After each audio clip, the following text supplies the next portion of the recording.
All right, let's talk about math. If you've ever found yourself staring at a problem and thinking, I'm just not a math person, I want you to know two things. First, you are absolutely not alone. And second, you're probably wrong about that. And this isn't about giving you a few quick tips or tricks. No, this is about completely changing your relationship with math. And we're going to start right now.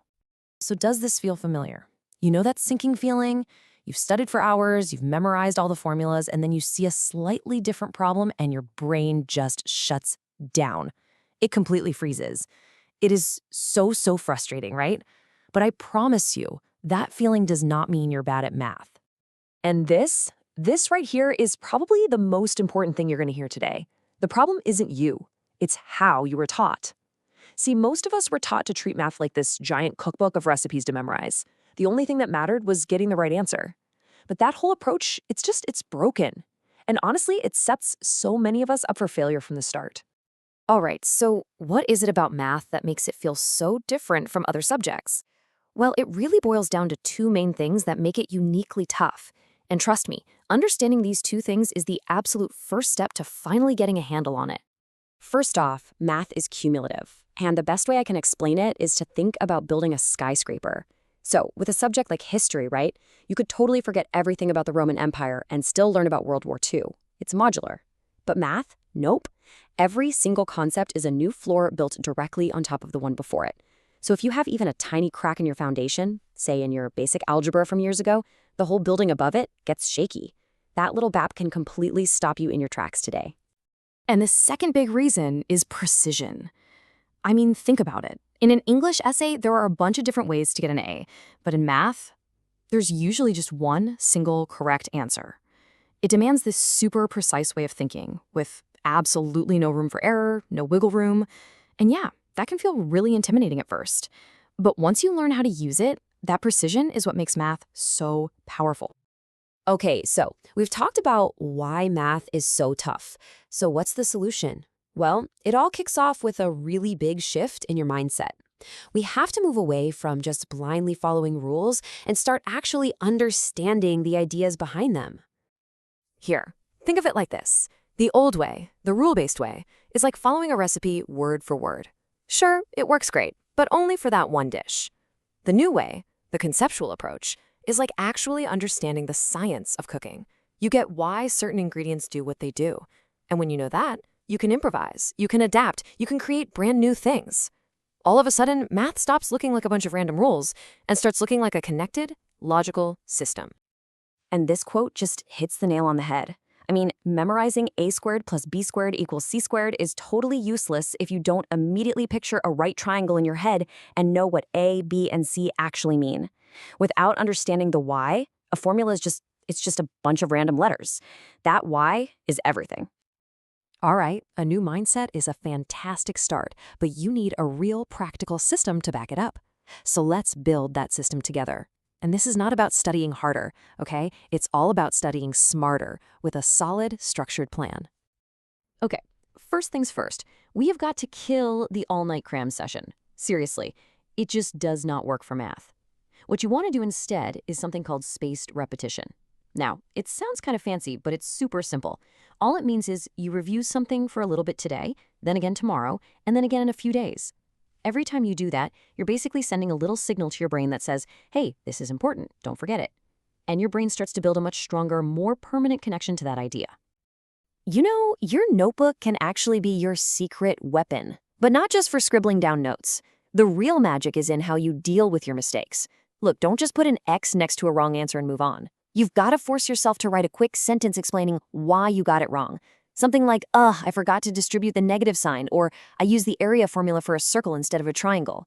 This one tiny habit turns a frustrating mistake into a lesson that actually sticks.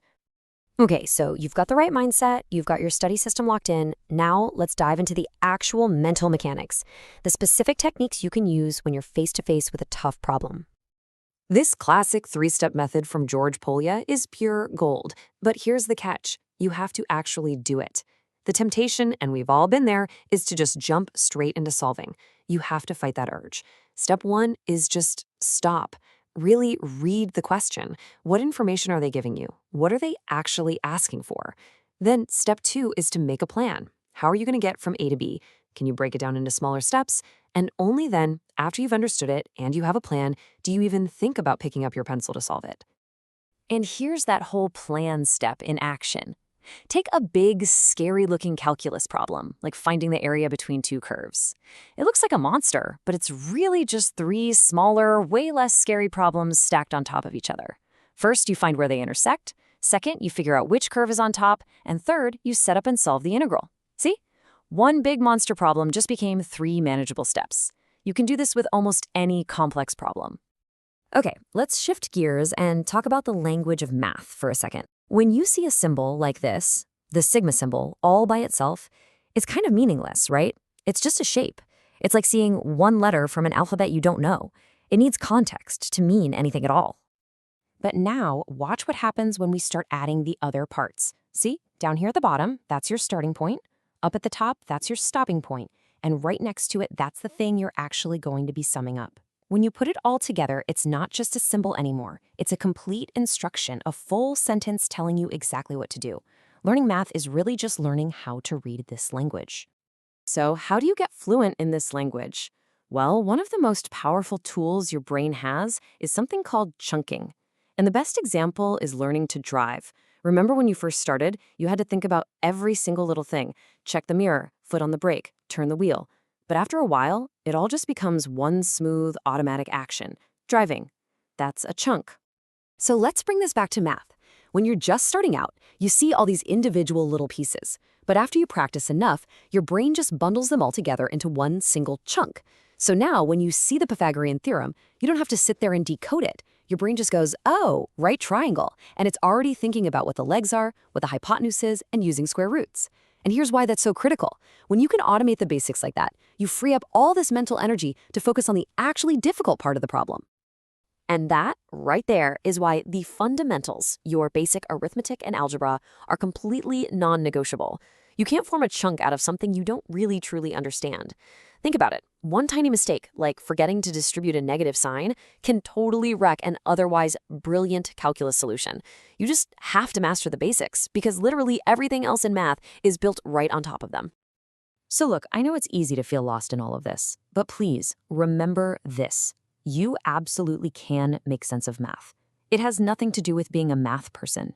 It's all about having the right strategies, practicing them consistently, and making that big shift away from just memorizing and toward truly understanding. So, I'm going to leave you with a question. The very next time you sit down to do a math problem, I want you to think about this. How are you going to tackle it differently? How are you going to break it down? How will you focus on the why? Because that's where the real change begins. And it can start right now.